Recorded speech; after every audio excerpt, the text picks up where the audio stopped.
Hello mga mare! So ngayong araw na tayo pupunta tayo sa Hidden Paradise.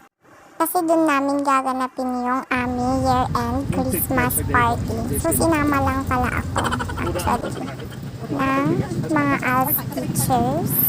Natuwa naman ako kasi gusto ko din pumunta doon kasi gusto kong makita yung lugar na yon kasi sobrang ganda. So ayun, nandito na kami agad. Pagkabungad mo, ito pala yung bubungad sa'yo. Ayan. So, maganda din siya. Pero medyo mahirap lang yung daan. Pero carry naman. Ayan, papasok na kami. Ito yung sa loob niya. Sobrang ganda din sa loob niya. Tapos, ang ganda pag picturean, be. Diba? CR pa lang. Ang ganda na. Tapos aircon din siya, kaya malamig-lamig yan. Yan yung parang, waiting area siguro nila dyan. So, eto na. Papunta na tayo sa exciting part. Eto na. Napawaw talaga ako mga mi. Kasi sobrang ganda. Dito sa taas, yung swimming pool. Tapos sa baba mo, yung view mo, dagat. So, ayan, ang ganda talaga dyan mga mi.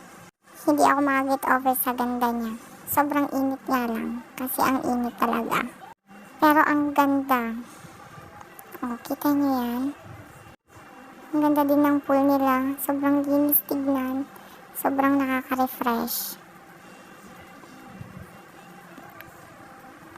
So, ito naman yung view doon sa baba niya. Diba? Ang daming puno. Tapos, sa baba niya. Diba? Ang ganda mga be. Wow, sa inyo puntahan niyo to. Sobrang ganda, babalik ako dito. Naisipan naming bumaba sa dagat. Meron siyang 256 steps. Ayan. So, binilisan namin. Charot. So, hingal na ako dyan. Kasama ko pala sila Sir and Ma'am. Sumama ako kasi gusto kong makita dun sa baba. Sa una, maganda pa naman. Hindi nakakapagod sa pababa. Sa pataas, Diyos ko, Jai. Ayan, tuwang-tuwa pa ako, diba?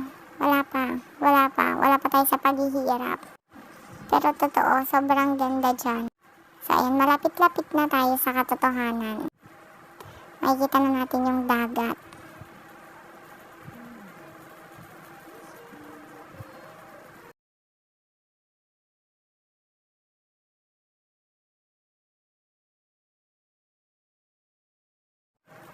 Ito, pagbaba namin, may dalawang cottage pala siya. Ayan, makikita nyo naman dyan. Ang ganda, dyan pa lang, diba? Perfecto pang sa mga nag-photoshoot. Ganon, sa mga ikakasal. Sobrang ganda, mga mi. Ang linis pa ng tubig. Kitang-kita nyo naman dyan, diba? Sobrang ganda.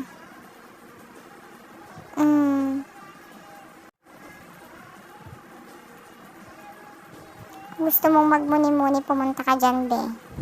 Eto na, bumaba na ako sa may dagat. Sobrang ganda.